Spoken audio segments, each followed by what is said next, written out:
తాకట్లో ఉన్న మీ బంగారాన్ని విడిపించి ఆ రోజు ఆన్లైన్ రేటుకి కొంటాం. Sharma gold company. తెలిసినోడి దగ్గర ఎప్పుడు కూడా మనం ఫస్ట్ నుంచి ఎలా జర్నీ ఉందో అలానే ఉండాలి. అవునవును. ఇప్పుడు నేను తప్పు ఎప్పుడు ఇండస్ట్రీని మాట్లాడను. ఒక స్థాయికి వచ్చిన తర్వాత డెఫినెట్ గా పిఏలు ఉండాలి, మేనేజర్లు ఉండాలి, డ్రైవర్లు ఉండాలి, టీం ఉండాలి, మేకప్ మ్యాన్ అందరూ ఉండాలి. అలా అని మనం అనే వాళ్ళం మన క్యారెక్టర్ ఏమైనా మారకూడదు. మనం అనే వాళ్ళం అలానే ఉండాలి. ఇవన్నీ ఉండవచ్చు, ఏం కాదు. వాళ్ళందరూ ఈ రోజు నువ్వు సినిమాలు చేస్తున్నావు కాబట్టి నీ దగ్గర పని చేస్తారు, ఒత్తుతారు, ఆడి దగ్గర వీడి దగ్గర మాట్లాడి తీసుకొచ్చి చెవిలో ఊదుతారు. ఒక రోజు నువ్వు ఒక 10 సినిమాలు చేసేవాడు 2 సినిమాలకు పడిపోయావంటే దాంట్లో ఒక్కడో ఉండడు. నీది నువ్వే ఊదుకోవాలి, నీది నీదే ఒత్తుకోవాలి. అదే చెప్తున్నా, ఎంత స్థాయికని వెళ్ళని మనం అనే వాళ్ళం మారకూడదు. అదే బిహేవియర్ ఇంపార్టెంట్. బిహేవియర్ చాలా ఇంపార్టెంట్. క్యారెక్టర్ మారకూడదు. అది చాలా బాగా నమ్ముతా. నేను చాలా మంది దగ్గర చూసి నేర్చుకున్నా, గొప్ప గొప్ప వాళ్ళు. లేదు, అదే కాపాడుతుంది ఇండస్ట్రీలో కూడా. ఇప్పుడు ఇందాక మీరు అన్నట్టు ఇతను ఉంటేనే సినిమా జరుగుద్ది అనేది అయితే ఈ జనరేషన్ లో లేదు. ఇప్పుడు ఈ క్యారెక్టర్ కి సత్య కావాలి, సత్య లేకపోతే ఇంకొకరు. ఇప్పుడు కిషోర్ అన్న కావాలి, కిషోర్ అన్న లేకపోతే ఇంకొకరు. నాకు అలాగా సత్య మిస్ అయిన క్యారెక్టర్లు చాలా వచ్చాయి. నాకు మిస్ అయిన క్యారెక్టర్లు నాకు ఎందులోకి పోతాయి. అవును, హీరో ఇంపార్టెంట్, హీరోయిన్ ఇంపార్టెంట్, మిగతా వాళ్ళు అవసరాలు ఆప్షన్స్ ఉన్నారు. ఇప్పుడు ఇతను లేకపోతే ఇంకొక అతను, ఇతను లేకపోతే ఇంకొక అతను అని. ఇప్పుడు బ్రహ్మానందం గారు, అలీ గారు, కోట గారు వీళ్ళు లేకపోతే పోస్ట్ పోన్ చేస్తారంట షెడ్యూల్స్. మరి ఈ రోజు అట్లా ఉందా పరిస్థితి? 90% వాళ్ళు మహానుభావులు, అందుకే అలానే ఉండిపోయారు. అలా వాళ్ళ స్థాయి తగ్గించుకొని వాళ్ళ కిందకి రాలేకపోయారు. వాళ్ళు చేసిన క్యారెక్టర్లు అలానే ఉన్నాయి. వాళ్ళ రోల్స్, వాళ్ళకున్న స్టేచర్, బయట వాళ్ళకున్న గౌరవం అలానే ఉండిపోయింది. ఈ రోజు నువ్వు అన్నట్లుగానే సత్య కాకపోతే ఇంకొకడు, ఇంకొకటి కాకపోతే ఇంకొకటి, ఇంకొకటి కాకపోతే ఇంకొకటి ఆప్షన్ ఉంది ఇప్పుడు. అదే బిజీ అయితే వేరే వేరే యాక్టర్కి వెళ్ళిపోతున్నారు అందరూ. అవును, అలాగా నాకు చాలా క్యారెక్టర్లు వచ్చాయి నా పైన వాళ్ళ దగ్గర నుంచి.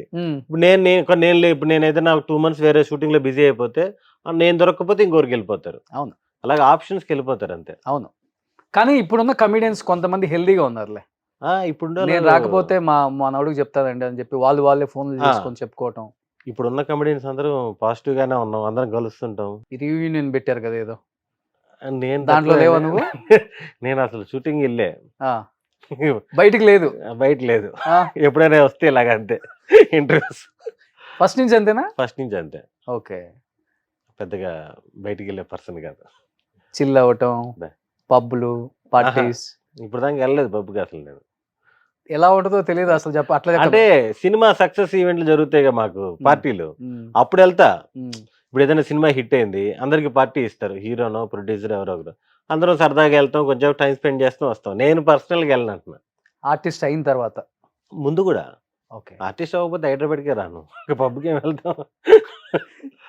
సో ఇష్టం ఉండదు, డ్రింక్ చేయరు? అలవాట్లేదు డ్రింక్ చేయటం అసలుకి. అవన్నీ పక్కన పెట్టేశాను అసలుకి. మనకి ఫస్ట్ నుంచే పబ్బు ఇవన్నీ అలవాట్లేదు. ఇంక సరే, ఇంకా చాలా కష్టంగా పోవడం దేనికి, మనం అలవాటు లేని పని అని చెప్పేసి నేను ఏది కదిలించలేదు. So no smoking, no drinking, ఏం లేదు. మంచిగా ఫుడ్ తింటా. ఫుడ్ అసలుకి అదొక బ్యాడ్ హ్యాబిట్ అనేటట్టు తింటా. అది. సో మీ వైఫ్ కూడా మంచిగా వండుతారా? బాగా వండుతారు. Okay, time ఇవ్వాలైతే. ఓకే, రేపు అది కావాలి అంటే హ్యాపీగా వండి పెడతారు బాగా. ఓకే, అన్ని రకాల నాన్ వెజ్ వెరైటీస్ అన్ని. నెల్లూరే. ఓకే. Love marriage? లేదు, arrange marriage, child marriage. Child marriage? వచ్చిన కొత్తలోనే పెళ్లి అయిపోయింది. ఏ ఏజ్ లో? 26 years కి మీకు. ఓకే. తనకి నాకు ఒక 5 years గ్యాప్ ఉంది. అసలు తనకి ఇండస్ట్రీ అనేది తెలియదు? తనకి ఇండస్ట్రీ తెలియదు, సినిమాలు తెలియదు, ఏమీ తెలియదు. పెళ్ళైన తర్వాతే సినిమాలు చూపించడం. దానికి ముందు మహా అంటే ఒక 4-5 సినిమాలు థియేటర్లో చూస్తుంటది, మొత్తం టీవీలో చూడ్డా. మీతో పాటు సెట్కి కూడా ఎప్పుడు రారు? ఏంటి అసలు అంతే బాహ్య ప్రపంచంలో? లేదు, వాళ్ళ పాటుకు వాళ్ళ ఫ్రెండ్స్ వాళ్ళంతా ఎంజాయ్మెంట్ అంతా బాగానే ఉంటది, కానీ షూటింగ్ అంటే గందరగోళంగా ఉంటది కదా, హడావిడి. నన్ను ఎప్పుడో ఏదో ఫంక్షన్కి పోవడానికి, మ్యారేజ్కి వెళ్ళడానికి ఎక్కించుకోపోయారు ఒకసారి షూటింగ్కి వచ్చి. అంతే తప్ప షూటింగ్ లొకేషన్కి వచ్చి ఎవరు రారు కదా. మహా అంటే హీరో వాళ్ళ ఫ్యామిలీస్ వాళ్ళు వస్తారు తప్ప ఆర్టిస్ట్ ఫ్యామిలీని తీసుకొచ్చి మానిటర్ దగ్గర కూర్చోబెట్టి సినిమా చూపించేదే ఉంటుంది. సినిమా కూడా మనకి స్క్రీన్ మీద చూసే అంత ఎంజాయ్మెంట్ ఉండదు సెట్ లో. అవును, బోర్ కొడుతుంటది. అవును, కొత్తగా వచ్చినట్టు ఏంట్రా అన్నిసార్లు చేస్తాడు అనుకుంటారు. వాడికి తెలియదు కదా కెమెరా యాంగిల్స్ అవన్నీ. ఒక రోజు అంతా తీసేది 1 నిమిషమేనా అని తెలియదు కదా వాడికి. పెద్ద ఇంట్రెస్టింగ్ గా ఉండదు.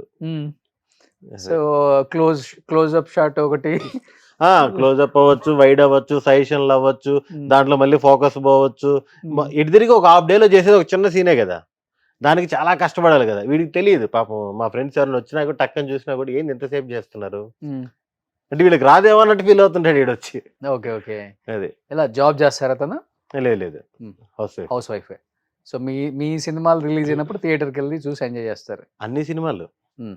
అంటే నేను చెప్పాను కదా, షూటింగ్ లేకపోతే నాకు పెద్ద పనే ఉండదు కదా. ఇంటి దగ్గరలో ఒక మాల్కి రెగ్యులర్ గా సినిమాలకు వెళ్తా ఉంటాం. ఓకే. ఏముంది దగ్గరలో మాల్? దగ్గరలో అంటే అశోక మాల్ ఉంది. ఓకే. దాన్ని బట్టి ఇల్లు తెలుసు. అది ఎట్టుందంటే నీ క్యాష్ చెప్పొద్దులే, మీ నాన్న పూర్తి పేరు చెప్పు అన్నట్టు.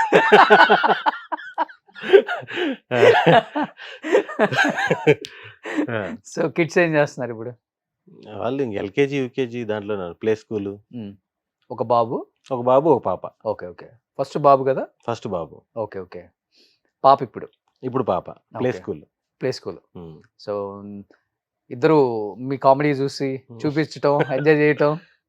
వాళ్ళకి ఇంకా మరీ చిన్నపిల్లలు కదా, వచ్చినప్పుడు అయితే చెప్తుంటారు స్క్రీన్ మీద అంతే. కానీ చాలా కూల్ అండ్ పీస్ఫుల్ లైఫ్ కదా, నో happy. హడావుడి. అసలు హడావిడి లేదు. మ్మ్. సినిమా ఇండస్ట్రీకి సంబంధం లేని పర్సన్ లాగా ఉంటుంది నాది. అంత నార్మల్ లైఫే. Normal life. కానీ ఎవరు అనుకోరు ఇన్ని సినిమాలు తీసిండే సుదర్శన్ అని కూడా. అట్లా అనిపిస్తుంది. అవునవును. ఎందుకు నాకు నిన్న మొన్న వెళ్ళిన వేరే ఛానల్లో కూడా 100 అయినాయి భయ ఇప్పటికి అంటున్నారు. చేసిన ఒకటికే తెలుసు దాంట్లో మ్యాజిక్ ఏంటంటే, ఎందుకంటే అందరికీ తెలియదు కదా. అవును. 1 డే చేసినా నాకు సినిమా కౌంటే, 2 days చేసినా సినిమా కౌంటే కదా, అలా కౌంట్ పెరిగింది. కానీ ఎక్కువ బాగా ఎవరు సెట్ లో ఎంజాయ్ చేసేది మీ కామెడీ షార్ట్ లో కూడా? మీ ఎక్స్ప్రెషన్స్ చాలా డిఫరెంట్ గా ఉంటుంది. స్లాంగ్ ఒకటి. లేదు అంటే ఇప్పుడు నాకేంటంటే చేసిన అందరు డైరెక్టర్లు అందరు ఫుల్ సపోర్టే నాకు. ఇప్పుడు హే భగవాన్ చేశాను, complete throughout and out fun. పక్కన సుహాస్ ఫుల్ ఎంజాయ్ చేస్తుంటాడు, ఆ శివాని కూడా ఫుల్ ఎంజాయ్ చేస్తుంటది, డైరెక్టర్ ఫుల్ ఎంజాయ్ చేస్తుంటాడు. మనకి సెట్ వాతావరణం అంతా ఫుల్. అంటే కామెడీ సీన్ల వరకు నరేష్ గారి కాంబినేషన్ ఇది ఈ సినిమాలు ఎక్కువ. అవును. మేము కాంబినేషన్ అంతా ఫుల్ బాగా నవ్వుకుంటూ చేస్తాం. ఆల్మోస్ట్ ఎక్కువ టేకులు పడడానికి కూడా కారణం అదే ఉంటది. ఓకే. చిన్న చిన్న ఇంప్రవేషన్స్ అలా అనుకోవడం చేసుకోవడం. కానీ అందరూ అంటారు కామెడీ పండించడం చాలా ఈజీ అంటారు, కానీ అంత ఈజీయా? అంటే సింక్ ఉంటే ఈజీ. ఈజీ. ఉన్న వాళ్ళు ఎవరికి సింక్ లేకపోయినా చాలా కష్టం. టైమింగ్ అంతే కదా, సిచ్యువేషన్ కామెడీ కదా మనకి ఎక్కువ మంది లైక్ చేసేది. అవును. 1 liners కంటే కూడా ఆ సిచ్యువేషన్ లో వచ్చిన కామెడీ అంటే ఎక్కువ రోజులు గుర్తుంటది మనకి. అలాంటిది క్రియేట్ చేసేటప్పుడు అందరు సింక్ లో ఉండాలి. అవును. కానీ సుహాస్ కూడా సైలెంట్ గా వెళ్తాయి కదా. సుహాస్ ఒక డిఫరెంట్ కామెడీ. మనోడు అంటే సైలెంట్ గా వేసేస్తుంటాడు పంచులు. మనోడు బాగా ఇంట్రోవర్ట్, సైలెంట్ గా వేసేస్తాడు. చాలా